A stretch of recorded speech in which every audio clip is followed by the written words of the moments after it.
Hey creeps, it's Horror Free for All. Continuing my passion project I affectionately call Hall of Creeps, a series where I look at full length feature films that, in my opinion, resemble what a segment stretched out into a feature film would look like for a particular franchise that I've been a lifelong fan of, and it's probably, if not my favorite, horror franchise of all time. And that is the horror anthology franchise known as Creepshow. For this installment, I decided to pull a film from the line of movies that came from Chiller Films from the mid 2010s. It was actually a movie based on a segment from the original VHS found footage anthology franchise movie from 2012, and the story from that movie was Amateur Night. This film was released in 2016. It didn't have the original creators involved, from my knowledge, but it was written by Ben Collins and Luke Petrowski and directed by Greg Bishop. And the movie in question is SiREN. Now, like I said, SiREN is essentially a spin-off of a VHS segment from its original movie. And this isn't the only time in recent memory that we have seen horror anthology segments get turned into full-length feature films. Probably the most famous example today, and it's one of the most popular franchises of modern time, is the Terrifier movies. Not a lot of people know that Art the Clown, before he made his debut in Terrifier, actually made his debut in horror anthology, specifically in the mainstream eye, All Hallows Eve. And SiREN, I guess, was on that trend, trying to, bring some of these characters to life from short stories, which I can kind of commend. And I kind of wish Creepshow would actually come out with their own take on bringing a beloved character or a character that captures the imaginations of the audience to a full length feature movie to kind of try it out. On concept, I'm not speaking on the segment of Amateur Night, which was, I think, written and directed by David Bruckner, from my knowledge. And David Bruckner has gone on to, have his own career. And I think recently he directed I want to say, the Hellraiser remake. So that's something going for him, right? I haven't really checked out much of his work outside of a film I think he did called The Signal. And I mentioned that in the past, that's one very underrated movie out there in the ether. And, from what I saw from Amateur Night and the potential, I'm like, okay, well, how can you turn a movie based on this idea kind of around and make it last like 80 to 90 minutes? Well, this movie kind of proved in concept, sadly, that sometimes horror shorts are best served as horror shorts, but the execution, the feeling, the vibe, and everything down to it has Creepshow written all over it. It has the schlock, it has the substance, it has some layers to peel back, some cautionary elements, and for fan service, the titular character, the SiREN or the succubus monster that you probably know from Amateur Night if you've seen the segment or this film in question, is played by the same actress. So there's some sort of continuity there with the lovely Hannah Fireman, which I only know her from the VHS segment and this movie, sadly. But I think she's criminally underrated and probably should be in more movies because she has a very unique look.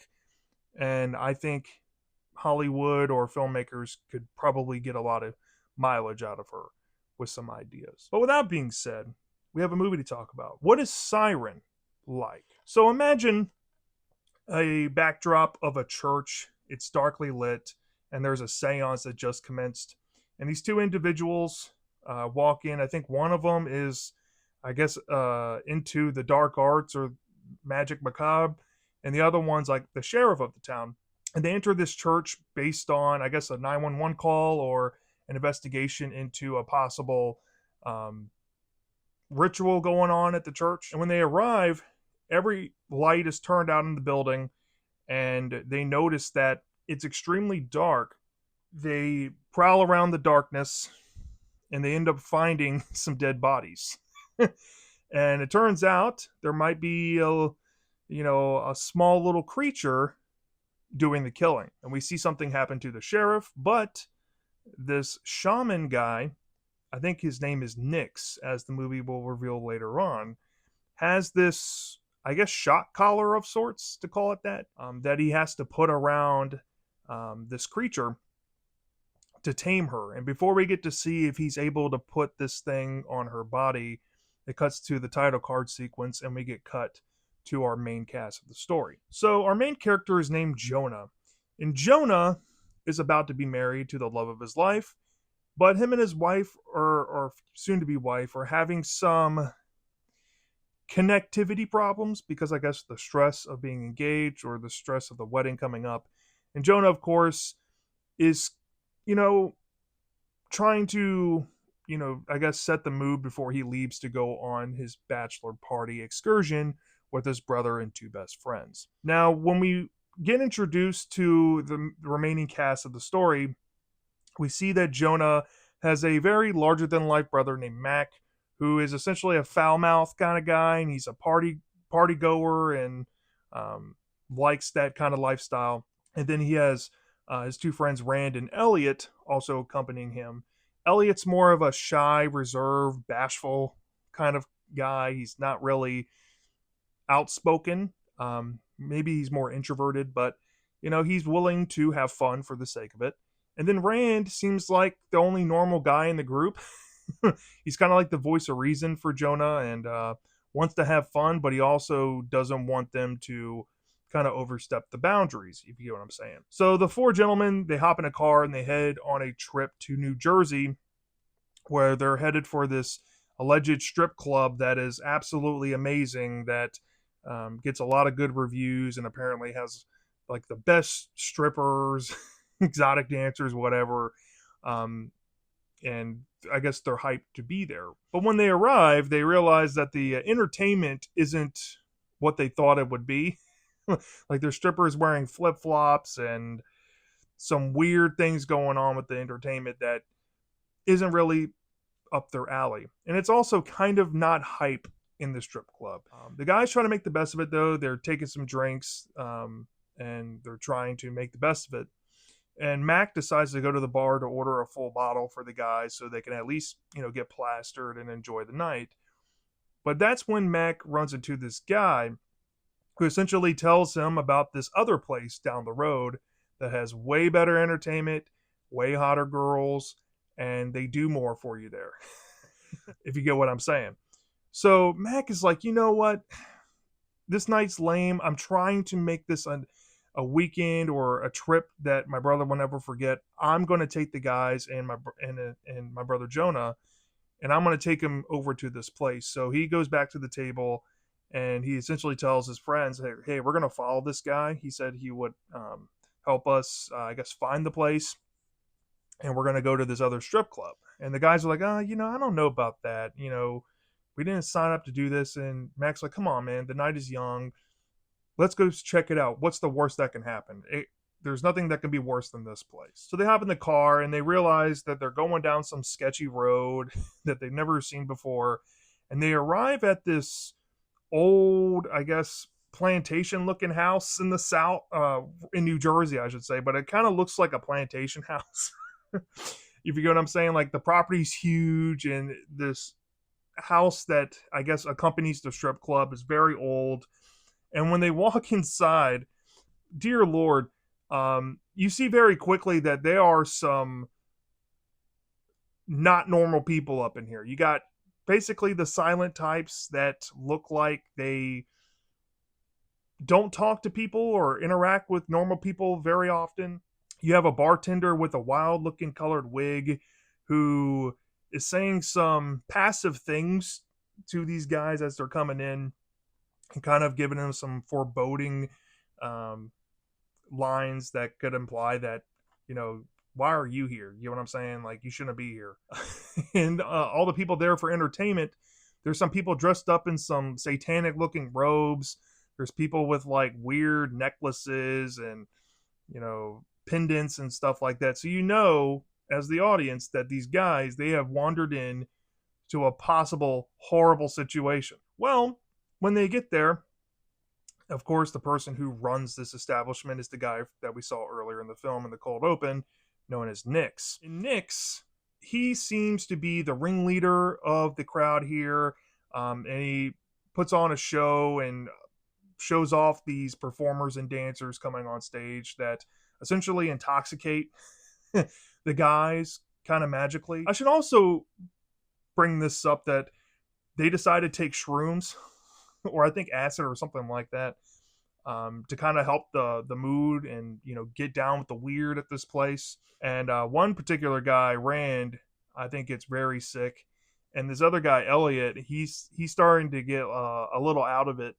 And Mac and Jonah, they're like, okay, well, um, let's see what after the entertainment's done, what this extra stuff this guy at the bar that they were at before was talking about. So they end up running into Nix, and Nix, has a chat with them, and he overhears that they're there for a bachelor party, and he's like, well, come with me. I'm gonna take you to a back room and kind of, give you the ground rules of what we do here, what you can expect.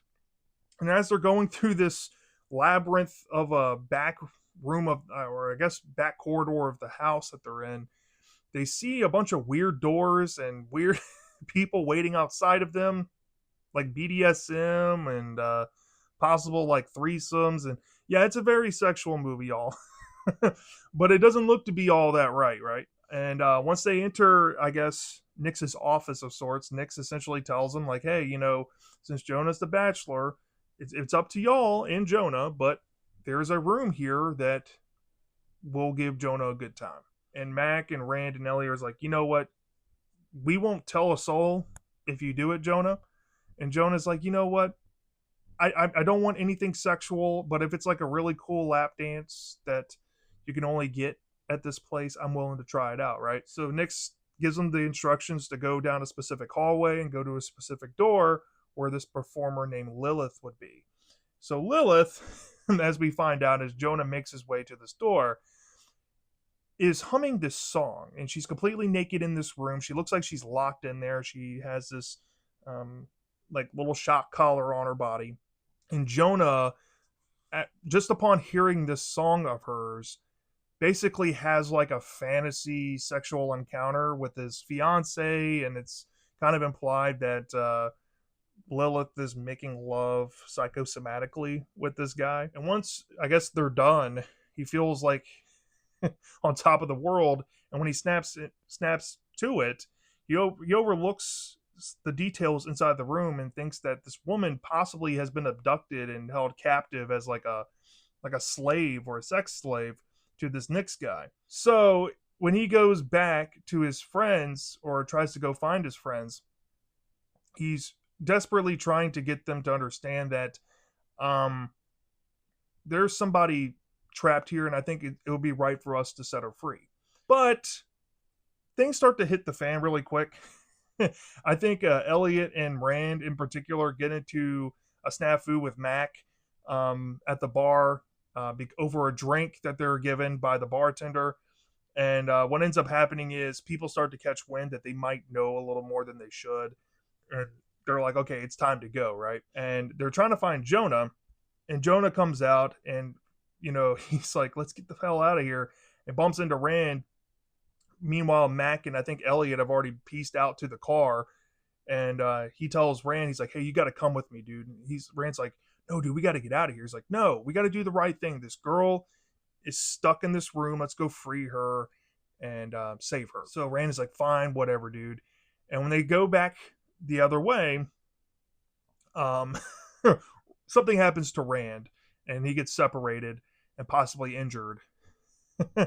And this leaves Jonah to go, I guess, set Lilith free. And when he does, Lilith seems grateful, and she seems very smitten with him. And they have like this weird connection.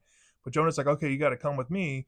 But they're being chased, and they have to go hide in a bathroom. And then Jonah sees firsthand possibly what Lilith really is. Lilith is this succubus creature with like a split face and this huge tail and wings, and she's grotesque, and she eats people essentially. But she doesn't want to hurt Jonah. Like, obviously she really likes Jonah for some reason, and she even mentions a couple times in the movie, I like you. But in that, like, okay, this is a little too much kind of way. So eventually, Jonah and Lilith find their way out, and he tries to separate from Lilith after, let's just say, a certain thing happens. And he ends up in the car with his buddies. Now, Nix and his cronies end up taking after the car, and Jonah, Mac, and Elliot get into an accident. Let's just say something happens to Elliot involving Lilith as she's trying to come down and, I guess, save Jonah, but also kill everything else in sight. So Jonah and Mac get separated, of course. Or actually, no, I think Rand is with them from memory. No, take that back. Rand does end up back in the equation, but he gets left behind at this car during the accident once Mac and Jonah, scatter off, and Rand gets taken back to this house to be interrogated, let's just say. And during this interrogation, we find out that the bartender might be like a Medusa figure and what have you, and the drink that they were given is able to, like, I guess, psychically communicate to Lilith and see her whereabouts. It's very weird. But that's how they're able to, I guess, find out where Lilith's heading. And they come put two and two together that Lilith is following Jonah and Mac. So if they at least find Jonah and Mac, they're going to solve everything. Jonah and Mac end up at a diner of sorts, and they're going over how shitty their night is. But of course, Lilith comes into the equation. It causes hell. Nix and his cronies come in, break in, raise hell even more. And I think something else happens to Rand, but that's not really too important here. But he's taken back hostage, I guess, and taken to the specific location. And of course, Mac and Jonah get separated, and Jonah ends up getting cornered by Lilith in this field. And there's a very, very, very weird scene involving Lilith coming on to Jonah forcibly. And yes, by SAing him fully on. It's bizarre. Well, once that awkward scene is done, Jonah separates himself from Lilith and tries to find Mac, and the two of them kind of put two and two together that there might be this location through information that they learned possibly from something they discovered in the story, where they need to go as like a trade-off point. And I think Nix himself told them to go to this place. It ends up being the church from the beginning of the movie. And when they arrive there, Lilith is thought to follow them for sure. So when they get there, they're essentially there to trade Lilith for Rand as like a trade-off. And of course, shit hits the fan from there. And let's just say Lilith isn't too happy that her boy toy is possibly in danger by Nix. And all Nix wants to do is basically put the shock collar back on her and take her back to, I guess, the brothel that he's got running out in the middle of nowhere. Well, we find out some more information about Nix and this whole operation, and we see essentially what's going to happen of the characters moving forward. Specifically, the brother Mac, he possibly falls in the climax due to a fight with Nix, and then Rand and Jonah think that they've made it out of harm's way, and Lilith, I guess, approves and allows them to leave. But then we get caught up to speed 1 year later. This is after the wedding, after the big old tragedy that happened on the bachelor party excursion, and we get some sort of clarity on the relationship of Jonah and his now wife, and how far they've come, because Jonah at that night tried to communicate with her numerous times but couldn't get signal and stuff, and I guess that she understands that something really terrible happened that night, and Jonah is possibly hiding some grief and guilt still about it. Well, let's just say Lilith isn't done, and she comes back to their house, I guess, to finish some unfinished business, and we find out what's going to happen to Jonah. And when we see what happens, the movie fades to black. And that essentially is SiREN. So, off the bat, SiREN is a movie that has the look, it has the feel, and it has the vibe of something that you would expect in a horror anthology series. I know this originated from a VHS segment, but honestly, if you took the core idea of the story and you condensed it down to maybe like 30 minutes, this could have been in a creep show movie, honestly. Yes, you wouldn't have gotten the whole all the nooks and crannies of the film. You wouldn't have gotten the endless banter and the, I guess, slice of life elements of the guys hanging around at various bars and strip clubs. You wouldn't have gotten some dialogue and some context that was able to be put in there because of the runtime either. But the core concept of the guys going to a demonic brothel full of satanic worshippers and ritual makers, and uncovering a succubus that essentially wants to take the groom for herself, that could be turned into a segment. And the fact that it was kind of based on that idea, um, was intriguing. And I really liked the concept of this movie at times, even though it got very pervasive, it got very over the top, it got very what the fuck in nature, and not in the good way. It was still kind of creepy. I hate to compare this to the segment it originated from. I would say that the original VHS segment was creepy because of how the segment, I guess, told the story. And the segment was all it was these bachelor party weekend guys are at a bar looking for a good time, and they find these girls, and they're possibly DTF, if you know what I mean. So they take them back to this, I guess, hotel or maybe their apartment. I forget the exact details, but turns out that one of these girls is a succubus, and all hell breaks loose. Found footage style, of course. Well, this is no different, except they kind of tweak the element here, and I guess they're supposed to imply that Lilith is the same girl from the VHS segment, and this is kind of like a prequel of how she got out, and it, I guess, entered the real world. But Hannah Fireman did a fantastic job at playing this chick. She's a very cool monster. She has the power of flight. She has the ability to like split her skull, and her eyes look creepy. Her body's very nice looking, and she's always naked, so that's like fan service too, which doesn't hurt. Um, but in this movie, compared to the VHS segment, you're not getting a lot of full frontal anything.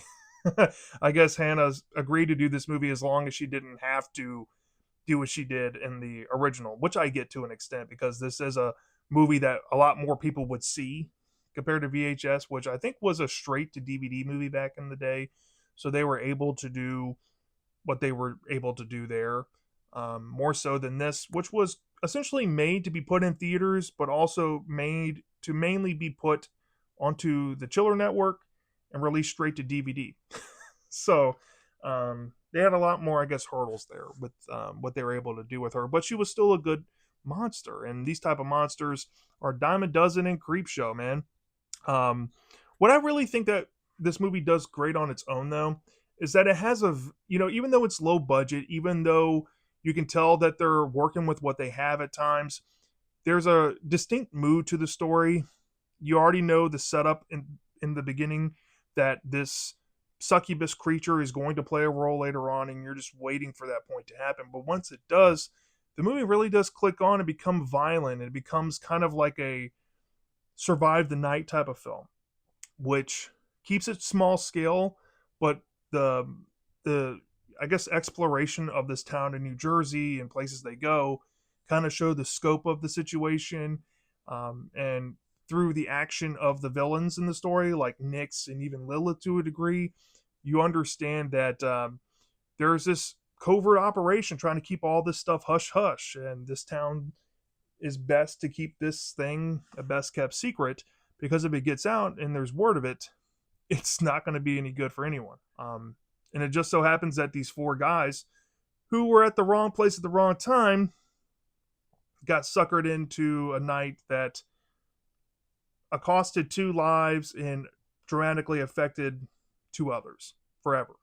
And it's a very open and cautionary tale about, not everything that you think is good or will be good will end up that way. You know what I mean?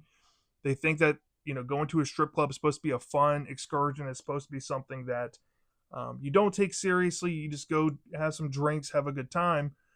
And one strip club is like that, or at least trying to give that ambiance, while the other one is more trying to get you to come in and take a piece of you.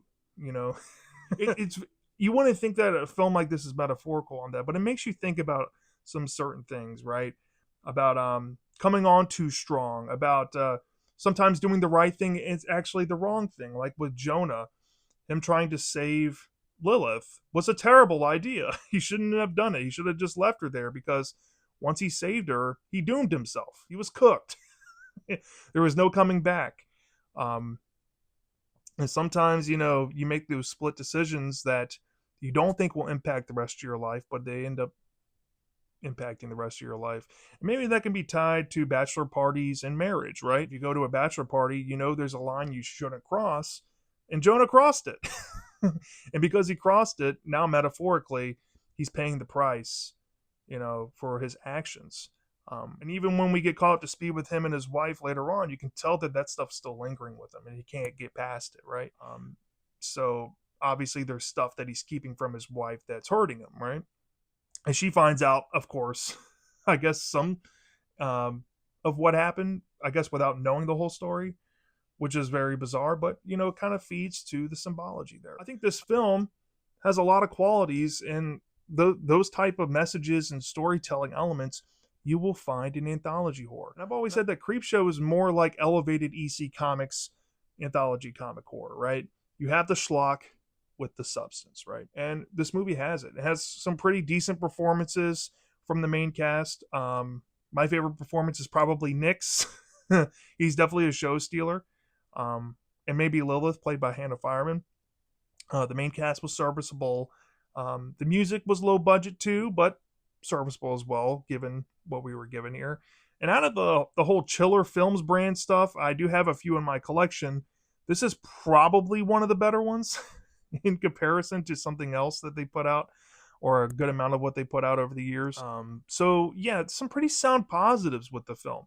Now getting to the negatives and what kind of weighs this film down is that this film feels like it's stretching its ass a lot of the time and not really anchoring itself into its themes and ideas too much. And what I mean by that is you'll have stretches of the movie where it feels like a hangout movie or a slice of life, dark comedy, or trying to be one, but the jokes aren't really funny, and they spend a lot of time trying to, build up some side characters in that cliche way, like, hey, this guy's the nerd, hey, this guy's the party animal, hey, this guy's the calm, cool, collected one, and this one is the big stud about to get married, right? They play up these stereotypes too much, I feel, and they don't get into the nitty gritty of the story quick enough to expand on the grand ideas that come later on with Nyx and Lilith. It takes a while to get there, and this film is only like, hold on, I'll tell you, it's only like 83 minutes, and it felt like it was over an hour and 45 minutes. Because like I said, there's just stretches of just nothing significant happening. And if I'm being honest, another major thing that holds this movie down is some of the stuff that happens in it. There's a lot of really wrong sexual acts done against characters in this movie, and implications on other characters and specifics, but I'm mainly getting at what happens to Jonah in the field with Lilith is inexcusable. That is horrible. I mean, it's horrifying to see that happen, right? And it's kind of wrong. And you can go the whole route of like, hey, this isn't a human on human thing. No. There is a legit essay in this movie. Or full-blown GRAP, just remove the G. It is terrible. It is terrible. There's no getting around it, and it's super awkward. And that when that moment happens in the movie, I think that really does take away the steam of it. You really did not need to have that scene, but I guess it's there to kind of show how crazy attached Lilith is to Jonah, and how I guess she marks him and can smell him and stuff like that. There's an element I didn't touch on beforehand, but there's like this whole smelling element that was just weird. And you could have the smelling element but not have the sexual part to it. I don't get why it's in there, but yeah, not for me. And I guess the last major negative to this movie really comes down to the budget. At times you can tell they were cutting corners, right? Almost the entire back half of the movie takes place in one location and then moves over to like a second one. Now you do see some scope, you see like a field, you see a diner and what have you, but there's just not a lot to this movie. you know, when you think about like a bachelor party movie, you think about movies like Hangover, where there's a lot of moving parts and they're trying to uncover the mystery of what happened that night. This isn't your typical bachelor party movie. This is like they go to this weird as hell place and there's a bunch of macabre stuff happening with no explanation of Nyx or these people or how there's a Medusa, how there's a Lilith. It's all played up to satanic magic loosely and also vaguely at the same time because they rarely touch on it, which also is my last big problem with it. Is the context of the movie just feels like you have to really put a lot of disbelief at the door to get behind the idea without the movie going out of its way to show you, or at the very least just have a character tell you what the fuck is happening. It's just a thing in the movie and you have to roll with it. Yeah, I did think that part of the movie was kind of lazy, but then again, horror anthology in a nutshell has this issue from time to time. And when you have a feature length film here, I think that since you have more time to work with, you should aim to tackle those things. This film probably could have had an extra 7 minutes onto it, just in going over the basics of what's going on.